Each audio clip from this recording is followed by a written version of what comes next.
नमस्कार मित्रों, महत्वपूर्ण करंट अफेयर्स विश्व और भारत में आप सभी का स्वागत है। कुछ महत्वपूर्ण खबरें, कुछ ऑब्जेक्टिव सवाल आप सब लोगों के सामने मैं रखने जा रहा हूं, जो आपकी परीक्षा की दृष्टि से इम्पोर्टेंट है। उन सभी महत्वपूर्ण विषयों पर बातचीत की जाएगी। लेकिन कुछ ऐसी खबरें होती है जो डेली के रूटीन में यूट्यूब पर पढ़ाई जाती है, लेकिन मैं उन खबरों पर बिल्कुल भी बातचीत नहीं करूंगा। जो current affairs point two point आपकी परीक्षा की दृष्टि से इम्पोर्टेंट हो सकता है, सिर्फ उन्हीं महत्वपूर्ण विषयों पर मैं बातचीत आपसे करने वाला हूं। तो चलिए शुरुआत करते हैं आज की इस करंट अफेयर्स की क्लास की। सबसे पहले ठान लिया तो ठान लिया, जब आंखों में अरमान लिया, मंजिल को अपना मान लिया, है मुश्किल क्या आसान क्या, जब ठान लिया तो ठान लिया। जो करना है वो करके रहना है, जो करके दिखाना है वो भी करके दिखाना है। तो आप अपने जीवन में एक बार कुछ ऐसे विषयों को छांट लीजिएगा, ऐसे कुछ महत्वपूर्ण प्रायोरिटी वाली बातें जो है वो आप अपने जीवन में ठान कर रखिएगा और उनको करके दिखाना है। जब आंखों में अरमान लिया है तो मंजिल को अपना मान लिया है, तो मुश्किल क्या आसान क्या, जब ठान लिया तो ठान लिया। सफलता से घबराना नहीं, सफलता के नज़दीक धीरे धीरे बढ़ना है। तो चलिए शुरुआत अब करते हैं अपनी क्लास की। सबसे पहला सवाल आप लोगों की स्क्रीन पर आ चुका है मेरे मित्रों। सवाल क्या है जरा देखिएगा। सवाल यह है कि जन औषधि दिवस कब मनाया जाता है। जन औषधि दिवस के बारे में आप सभी बहुत अच्छे ढंग से जानते हैं कि जन औषधि दिवस कब मनाया जाता है, कितने तारीख को मनाया जाता है। जब मैं ये वीडियो रिकॉर्ड कर रहा हूँ तो है 8 मार्च का दिन, और 8 मार्च को महिला दिवस मनाया जाता है, जैसा कि आप सभी को मालूम होगा। लेकिन जन औषधि दिवस पर यानी 7 मार्च के दिन जन औषधि दिवस जो है वो क्या किया जाता है, मनाया जाता है। और इसी दिन देश के प्रधानमंत्री नरेंद्र मोदी ने जो है वो जन औषधि दिवस पर विशेष प्रकार के लोगों से इस पर बातचीत की, जन औषधि दिवस के बारे में। यानी आरोग्य जो है वो देश में सबसे पहली प्राथमिकता पर होना चाहिए, क्योंकि जब तक देश के नागरिकों का स्वास्थ्य अच्छा नहीं होगा, देश का और परिवार का अधिकांश जो पैसा है वो स्वास्थ्य सेवाओं पर खर्च होता है। इसका मतलब है हमें 7 मार्च को जन औषधि दिवस जो है वो प्रतिवर्ष क्या किया जाता है, मनाया जाता है। इसके बारे में कुछ और बातें आप लोगों से करें तो देखिएगा, भारतीय जन औषधि परियोजना के तहत इसे क्या किया जा रहा है, मनाया जा रहा है। भारत सरकार आज़ादी के 75 साल के उपलक्ष्य में आज़ादी के अमृत महोत्सव के दिवस के रूप में इसे मनाएगा। यानी 75 वर्ष की आज़ादी के हम लोग मना रहे हैं, उस कार्यक्रम के तहत इसका आयोजन किया जा रहा है। जन औषधि जन उपयोगी 7 मार्च 2020 को मनाया गया जन औषधि दिवस। इस अवसर पर प्रधानमंत्री नरेंद्र मोदी जी ने और जो इस योजना के लाभार्थी हैं, केंद्र संचालक के साथ लाभार्थी जो है उनके साथ सीधा संवाद जो है वो किया था। इस अवसर पर 36 राज्य और केंद्र शासित प्रदेशों को मिलाकर 339 जिलों में लगभग 8,675 जन औषधि केंद्र कार्यरत हैं। WHO GMP निर्माता द्वारा निर्मित MABL लैब द्वारा प्रमाणित गुणवत्ता युक्त दवाइयाँ इसमें दी जाती है, और विभिन्न प्रकार के जन औषधि केंद्र खोलने पर 5 लाख रुपए तक की वित्तीय सहायता सरकार के द्वारा प्रदान की जाती है। पिछले 7 वर्षों में जरूरतमंदों के लगभग 13,000 करोड़ रुपए इससे बचे हैं। महिला, दिव्यांग, अनुसूचित जाति, जनजाति और भी अन्य प्रकार के समुदाय जो हैं वो पर्वतीय क्षेत्र में रहते हैं। आवेदकों को 2 लाख रुपए की अतिरिक्त वित्तीय सहायता भी इसमें प्रदान की जाती है। 1,451 उच्च गुणवत्ता युक्त दवाइयाँ वह लगभग 240 सर्जिकल उपकरण भी इसमें प्रदान किए जाते हैं। तो हमारी परीक्षा की दृष्टि से इम्पोर्टेंट जो सवाल बन रहा है वो यही है कि जन औषधि जो जन उपयोगी इस बार का मिशन रखा गया है, वो जन औषधि दिवस कब मनाया जाता है। तो 7 मार्च 2022 को जो है वो इस बार मनाया गया, यानी 7 वर्ष को प्रतिवर्ष ये मनाया जाता है। चलिए अगले सवाल पर बात करते हैं। अगला सवाल हमारा है ISSF निशानेबाजी, यानी विश्व कप, जो निशानेबाजी का विश्व कप है, इसमें किस देश की महिला टीम ने स्वर्ण पदक हासिल किया, और वो भी 25 मीटर पिस्टल स्पर्धा में स्वर्ण पदक हासिल किया है। आपको बताना है उस देश का नाम क्या है। क्या सिंगापुर है, क्या भारत है, क्या नेपाल है, जापान है। जापान के टोक्यो में इस बार ओलंपिक का आयोजन किया गया था मेरे मित्रों, आप लोग बहुत अच्छे से ये बात जानते होंगे। लेकिन पहले मैं आपको इसका सही जवाब बताता हूँ। भारत जो है, इस भारत ने क्या किया है, सिंगापुर की टीम को हराकर जो है वो स्वर्ण पदक इस 25 मीटर पिस्टल स्पर्धा में हासिल किया है। सिंगापुर जो है वो इसमें द्वितीय स्थान पर रहा।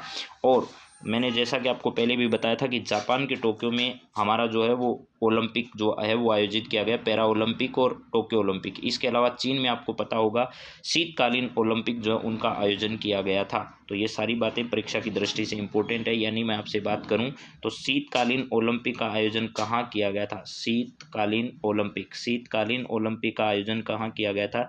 तो इसका आयोजन चीन में किया था। भारत ने इसमें एक भी पदक जो है वो हासिल नहीं किया था, हमें ये ध्यान रखना है। और जापान में ग्रीष्मकालीन ओलंपिक का आयोजन किया गया था, जिसमें भारत ने ओलंपिक और पैरा ओलंपिक दोनों में बहुत शानदार प्रदर्शन किया था। तो हमें ध्यान रखना है, सिंगापुर की टीम को हराकर भारतीय टीम की 25 मीटर पिस्टल स्पर्धा में स्वर्ण पदक भारतीय टीम ने क्या किया था? हासिल किया था। चलिए अब अगले सवाल की ओर बढ़ते हैं। अगला सवाल हमारा क्या है, जरा देखो। यहाँ पर आपके सामने सवाल है, यूक्रेन को 100 मिलियन, 100 का मतलब वो 100 वाला 100 है, डॉलर की सहायता देने की घोषणा हाल ही में किस देश के द्वारा की गई? ऐसा कौन सा देश है जिसने 100 मिलियन डॉलर की आर्थिक सहायता देने की यूक्रेन को घोषणा की? यूक्रेन और रूस का विवाद लगातार बढ़ता जा रहा है, ये एक महत्वाकांक्षा का मुद्दा बन गया है। इस पर ज़्यादा आप लोगों को ध्यान अब भटकाने की जरूरत नहीं है, क्योंकि आपकी परीक्षा की दृष्टि से जो बातें इंपॉर्टेंट थी तो वो पहले आपको बता दी गई है। इसका सही जवाब क्या होगा? ब्रिटेन होगा, भारत होगा, चीन होगा या फ्रांस होगा? तो इसका सही जवाब मेरे मित्रों ब्रिटेन होगा। ब्रिटेन जो है उसने यूक्रेन को 100 मिलियन डॉलर की आर्थिक सहायता देने की घोषणा की है। इसके लिए यूक्रेन में कुछ विकासशील जो ढांचा है उस ढांचे को विकसित किया जा सके। भारत के अधिकांश लोग यूक्रेन में एमबीबीएस जो है उसकी एमबीबीएस की पढ़ाई करने के लिए वहां पर क्या करते हैं? जाते हैं। चीन जो है ये किसका पक्ष ले रहा है? चीन जो है वो रूस का इस मुद्दे पर क्या कर रहा है? पक्ष ले रहा है। फ्रांस जो है वो इसमें निष्पक्ष है। भारत भी इसमें एक तरीके से किसी का भी पक्ष में शामिल होने की दिशा में अपना कदम नहीं बढ़ा रहा है, लेकिन भारतीयों को वापस यूक्रेन से निकाला जा रहा है। तो आपको ये की बात ध्यान रखनी है, यूक्रेन को 100 मिलियन डॉलर की आर्थिक सहायता देने की घोषणा हाल ही में किस देश के द्वारा की गई? तो ब्रिटेन जो है इसके द्वारा की गई है। इसके संदर्भ में देखिए कुछ खबरें आप लोगों के सामने मैं बोलने की बात कर रहा हूँ। यहाँ है, ब्रिटेन में विश्व बैंक के माध्यम से यूक्रेन को 100 मिलियन डॉलर की आर्थिक सहायता प्रदान करने की घोषणा की है। कनाडा के प्रधानमंत्री और नीदरलैंड के प्रमुख द्वारा लंदन की यात्रा से पहले इस अनुदान की घोषणा की गई है। इस अनुदान को विश्व bank multi donor trust fund के माध्यम से दिया जाएगा। यह यूक्रेनी अर्थव्यवस्था के समर्थन में वित्त पोषण को प्रोत्साहित करेगा। यानी यूक्रेन की जो अर्थव्यवस्था उसको वापस उभारने के लिए यहाँ पर विश्व बैंक के माध्यम से यूक्रेन को 100 मिलियन डॉलर की जो है वो दी जाएगी आर्थिक सहायता। मैंने आपको पहले भी बता रखा है, आईएमएफ और जो वर्ल्ड बैंक है ये दोनों ब्रेटन वुड जुड़वा इसलिए कहलाते हैं क्योंकि ब्रेटन वुड सम्मेलन के तहत ही इन सब की क्या की गई है? स्थापना की गई थी। ब्रेटन वुड सम्मेलन के तहत ही, वैसे 1944 में ब्रेटन वुड सम्मेलन हुआ, लेकिन इनकी स्थापना जो है वो 1945 के तहत की गई थी। चलिए अब नेक्स्ट बात करते हैं। अगला पॉइंट क्या है? अनुदान का उपयोग कैसे किया जा सकता है? इस अनुदान का उपयोग कैसे किया जा सकता है? सार्वजनिक क्षेत्र में वेतन देने के, जैसे कोई डॉक्टर है, कोई टीचर है, इन सबको वेतन देने के लिए, महत्वपूर्ण सरकारी कार्यों को जारी रखने के लिए, सामाजिक सुरक्षा के कार्यों के लिए और यूक्रेनी लोगों के पेंशन पर इस पर खर्चा किया जा सकता है। चलिए जरा नेक्स्ट और देखते हैं क्या इससे संबंधित। अब है विश्व bank multi donor trust fund क्या है? यह इस सप्ताह यूक्रेनी सरकार का समर्थन करने के लिए स्थापित किया गया एक फंड है। इसे यूक्रेन को मिले दान को तेजी से ट्रैक करने के लिए डिजाइन किया गया। यानी यूक्रेन को कौन कौन से लोग हैं जो डोनेट कर रहे हैं या दान दे रहे हैं उसको ट्रैक करने के लिए जो है वो इसका विकास किया गया है, जो विश्व मल्टी डोनर ट्रस्ट फंड बनाया गया है। चलिए अगला सवाल देखिए मेरे मित्रों क्या है? राम ला है, व्यक्ति का नाम है राम ला है। मुकुल आर्य उनका वास्तविक नाम है। किस देश के भारतीय दूतावास में अभी हाल ही में मृत पाए गए और जिसके कारण से ये खबर जो है वो चर्चा का विषय बनी थी? उस व्यक्ति का नाम मुकुल आर्य बताया गया है। तो ये भारतीय विदेश सेवा के अधिकारी थे और इनकी मृत्यु कौन से देश में भारतीय दूतावास में हुई जिसकी वजह से ये मामला पूरा चर्चा में आ गया? तो इसका सही जवाब मित्रों हम ढूंढने की कोशिश करते हैं, तो इसका सही जवाब आप तक पहुंच जाए तो आपको यहाँ यूक्रेन, रूस, फिलिस्तीन, चीन दिखाई दे रहे हैं, लेकिन यूक्रेन नहीं है, रूस नहीं है। इसका सही जवाब जो है वो क्या है? फिलिस्तीन है। फिलिस्तीन में अभी हाल ही में भारतीय विदेश सेवा यानी आईएफएस सेवा के अधिकारी जो हैं वो कौन है? मुकुल आर्य हैं, जिनकी डेड बॉडी पाई गई है फिलिस्तीन में भारतीय दूतावास में। इसको लेकर ये चर्चा का विषय बना तो मैंने आपके सामने रख दिया है। चलिए नेक्स्ट सवाल देखते हैं अगला क्या है। हाल ही में रामला है फिलिस्तीन में भारत के प्रतिनिधि जो हैं इनके फिलिस्तीन भारतीय दूतावास में मृत पाए गए। इनका नाम मुकुल आर्य है। रिपोर्ट के मुताबिक इनकी मौत कैसे हुई इसका अभी तक पता नहीं चल पाया है और हालांकि इस संबंध में जानकारी आना अभी बाकी है। इनकी मृत्यु का कारण अभी ज्ञात नहीं हो सका, यानी मृत्यु कैसे हुई, क्या हुई, कहाँ से हुई, कैसे हुई, ये सब मालूम नहीं है। लेकिन इनका नाम मुकुल आर्य है, ये हमें मालूम है, और ये भारतीय विदेश सेवा यानी IFS सर्विस के क्या थे, अधिकारी थे, जिनका निधन हो चुका है। चलिए अगली खबर पर रुक करते हैं और अगला सवाल हमारा क्या है जरा देखिए। यहाँ पर अगला सवाल है मित्रों, 6 मार्च 2022 को स्वच्छाग्रह नामक कार्यक्रम का आयोजन किसके द्वारा किया गया? स्वच्छाग्रह नामक कार्यक्रम का आयोजन किसके द्वारा किया गया? संस्कृति मंत्रालय, जल शक्ति मंत्रालय, आवास एवं शहरी मामलों के मंत्रालय, उपरोक्त सभी के द्वारा। तो ये तीनों मंत्रालय जो हैं इन सभी के द्वारा क्या किया गया? अभी हाल ही में इन सभी के द्वारा मेरे मित्रों एक कार्यक्रम का क्या किया गया? आयोजन किया गया। तो उपरोक्त सभी इसका सही जवाब है। संस्कृति मंत्रालय, जल शक्ति मंत्रालय, आवास एवं शहरी मामलों के मंत्रालय, उपरोक्त सभी के द्वारा क्या किया गया है? अभी स्वच्छाग्रह कार्यक्रम का जो है वो आयोजन किया गया। कब? 6 मार्च 2022 को। जल शक्ति मंत्रालय के मंत्री गजेंद्र सिंह जी शेखावत हैं, जो कि राजस्थान से संबंधित है। गजेंद्र सिंह शेखावत जो कि राजस्थान के जोधपुर जो क्षेत्र है यहाँ से क्या है, संसदीय क्षेत्र से सांसद हैं, और अशोक गहलोत जी के बेटे को हराकर इन्होंने संसद पहुंचे थे, ये जो पिछली अभी जो चल रही है संसद उसमें। तो हमें ध्यान रखना है इस बात को। संस्कृति मंत्रालय, जल शक्ति मंत्रालय, आवास एवं शहरी मामलों के मंत्रालय, इन तीनों के द्वारा इस कार्यक्रम का आयोजन किया गया। इसके बारे में और कुछ खबर है, उस पर भी रुक करते हैं।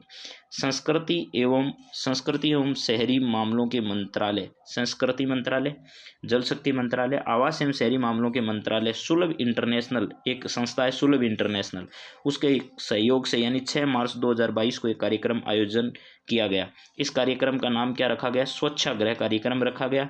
इसका उद्देश्य क्या है? स्वच्छता, स्वाधीनता और सुलभ पर ध्यान केंद्रित करने और जागरूकता फैलाने के लिए इस कार्यक्रम का क्या किया गया था? आयोजन किया गया था। तो चलिए मित्रों अब आगे देखते हैं और क्या है इसके संदर्भ में। यहाँ इस कार्यक्रम में प्रतिष्ठित हस्तियां और अतिथि भी शामिल हुए। स्वच्छाग्रह कार्यक्रम के मुख्य बिंदु हैं, ये 2 स्तरों में आयोजित किया गया, जिसकी थीम क्या रखी गई? एक शाम सुर ताल स्वच्छता के नाम, एक शाम सुर ताल और स्वच्छता के नाम इस कार्यक्रम की क्या रखी गई थी? थीम रखी गई। चलिए अगला सवाल देखिएगा क्या है। अंतर्राष्ट्रीय दूरसंचार संघ का क्षेत्रीय कार्यालय और नवाचार केंद्र कहाँ खोला जा रहा है? अंतर्राष्ट्रीय दूरसंचार संघ जो ITU इसे शॉर्ट में कह सकते हैं, ITU, इसका अंतर्राष्ट्रीय जो क्षेत्रीय कार्यालय वो अभी हाल ही में कहाँ खोले जाने की चर्चा चली है? तो इसका कार्यालय नई दिल्ली में खोले जाने की चर्चा चली है। मित्रों वीडियो ज़्यादा बड़ा नहीं हूँ, इस वजह से मैं सवालों को बहुत जल्दी जल्दी आपको करवाने की कोशिश कर रहा हूँ, लेकिन जो इंपॉर्टेंट बात है वो मैं नहीं छोड़ रहा हूँ। परीक्षा में इससे बाहर कुछ भी आएगा नहीं, इस बात को आप ध्यान रखिएगा।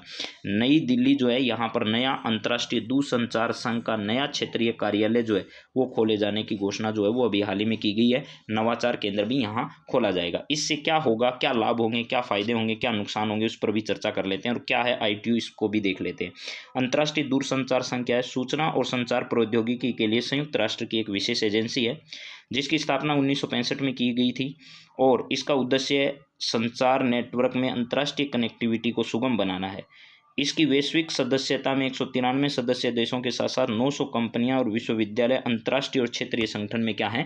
शामिल हैं। यानी सूचना और संचार प्रौद्योगिकी के लिए एक संयुक्त राष्ट्र की एक एजेंसी है, जिसका नाम क्या है? अंतर्राष्ट्रीय दूरसंचार संघ है। इसका क्षेत्रीय कार्यालय अभी भारत में दिल्ली में क्या किया जाना है? खोला जाना है। और वैसे ITU की स्थापना कब की गई थी? तो 1865 में की गई थी। चलिए नेक्स्ट जरा देखते हैं ITU की दक्षिण एशिया टीम के क्या क्या कार्य होंगे।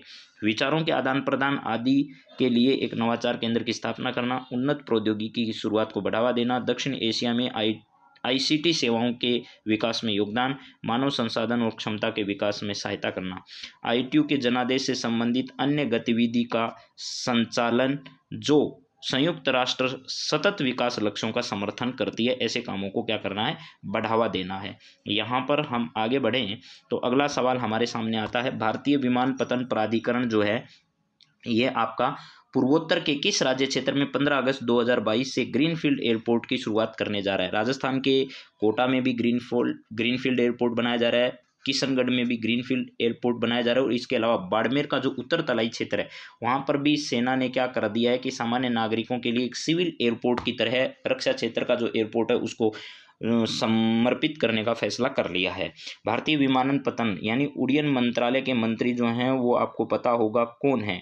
यहाँ पर आप अंदाज़ा लगा सकते हैं, यानी मध्य प्रदेश से आने वाले सिंधिया साहब जो हैं वो इस विभाग के प्रमुख हैं, यानी मंत्रालय के मंत्री हैं, ज्योतिरादित्य सिंधिया जिनका नाम है। 15 अगस्त 2022 से ग्रीनफील्ड एयरपोर्ट की शुरुआत कहाँ पर की जाएगी, इनमें से आपको उस राज्य का नाम बताना है। तो इसका सही जवाब मेरे मित्रों है अरुणाचल प्रदेश।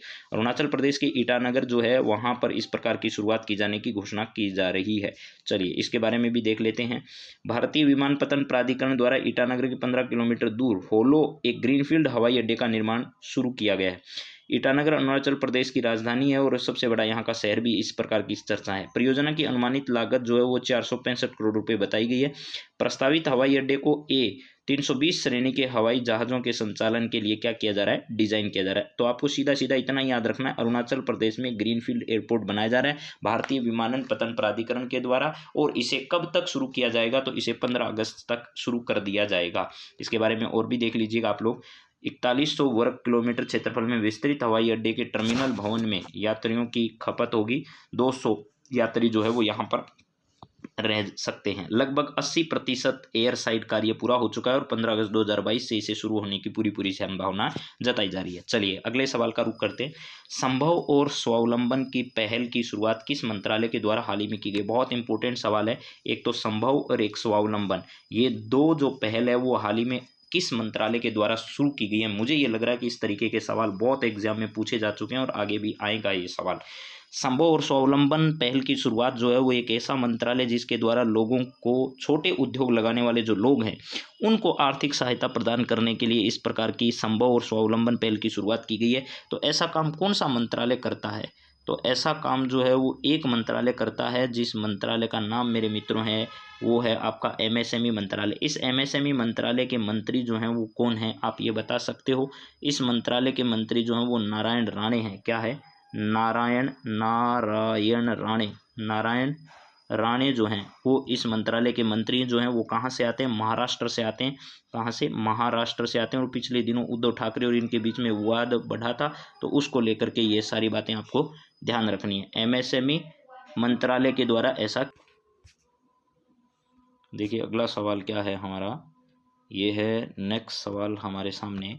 6 मार्च 2022 को केंद्रीय औद्योगिक सुरक्षा बल का कौन सा स्थापना दिवस मनाया गया जिसमें देश के गृह मंत्री अमित शाह ने हिस्सा लिया? तो देखिए देश के गृह मंत्री भी हैं, इसके साथ साथ अमित शाह के पास सहकारिता मंत्रालय जो है, कौन सा? सहकारिता मंत्रालय। इस सहकारिता मंत्रालय का प्रभार भी इन्हीं के पास है। और BL वर्मा जी जो हैं इनके राज्य मंत्री हैं। BL वर्मा साहब जो हैं वो इस राज्य के क्या हैं? राज्य मंत्री हैं। और अभी हाल ही में इसका 53वां जो है वो स्थापना दिवस मनाया गया। कौन सा? 53वां स्थापना दिवस अभी हाल ही में केंद्रीय औद्योगिक सुरक्षा बल का बनाया गया। और आपको ये भी मालूम होना चाहिए मेरे मित्रों, इसी की तर्ज पर राजस्थान में एक नए बल का गठन करने की घोषणा बजट में इस बार की गई है। तो आपको ये ध्यान रखना है कि इसका 6 मार्च 2022 को स्थापना दिवस मनाया गया। 53वां स्थापना दिवस। सहकारिता मंत्रालय के मंत्री अमित शाह हैं और गृह मंत्रालय के मंत्री भी कौन है? अमित शाह है। और यह बल जो केंद्रीय औद्योगिक सुरक्षा बल है, यह किस मंत्रालय के अधीन आता है? तो ध्यान रखना यह भी गृह मंत्रालय के अधीन आता है। चलिए नेक्स्ट सवाल पर अगर बात करें, अगला सवाल है हमारा, यहाँ है हंसा NG क्या है? हंसा NG जो है वो इनमें से क्या है? बहुत ही शानदार सवाल है और बहुत ही अच्छा सवाल है आगामी परीक्षाओं की दृष्टि से। यहाँ पर आपसे पूछा जा रहा है कि पहला स्वदेशी कोविड-19 टीका है हंसा NG क्या है? भारत का पहला स्वदेशी कोविड-19 टीका, भारत का पहला स्वदेशी प्रशिक्षण विमान, भारत का पहला स्वदेशी नौसैनिक मालवाहक, भारत का पहला स्वदेशी रोबोट। तो ये ध्यान रखें मित्रों, भारत का पहला स्वदेशी यह प्रशिक्षण विमान है जिसके माध्यम से विभिन्न प्रकार के लोगों को प्रशिक्षण प्रदान किया जा सके। इसका एक हवाई विमान है जिसके माध्यम से प्रशिक्षण प्रदान किया जा सकता है। तो हंसा NG क्या है, इस पर महत्वपूर्ण सवाल बन सकते हैं परीक्षा में। भारत का पहला स्वदेशी प्रशिक्षण विमान है। तो मेरे मित्रों 20 मिनट में मैंने आप लोगों के सामने इस प्रकार के कुछ महत्वपूर्ण सवालों पर चर्चा करने की कोशिश की है। आगे लगातार इसको मैं बहुत ज़्यादा बेहतरीन बनाने की कोशिश करूँगा। और अगर आपको ये विश्वास नहीं होता है कि यहाँ से परीक्षा में सवाल आएंगे या नहीं आएंगे, तो आप परीक्षाओं के सवाल उठाकर देखिए, इसी तरीके के क्वेश्चन कुछ परीक्षाओं में पूछे जा रहे हैं। तो ज़्यादा बातें नहीं करते हुए आज आपसे लेते हैं विदा। फिर अगली क्लास में आप लोगों से करेंगे मुलाकात। आप अपने सभी दोस्तों के साथ, मित्रों के साथ इस क्लास को शेयर अवश्य कर दीजिएगा, क्योंकि आपकी ताकत ही है जो इस कार्य को मुझे करने के लिए क्या कर रही है? मजबूर कर रही है। अन्यथा यह कार्य नहीं किया जाता। तो आप सभी मित्रों का बहुत बहुत धन्यवाद। जय हिंद, जय भारत।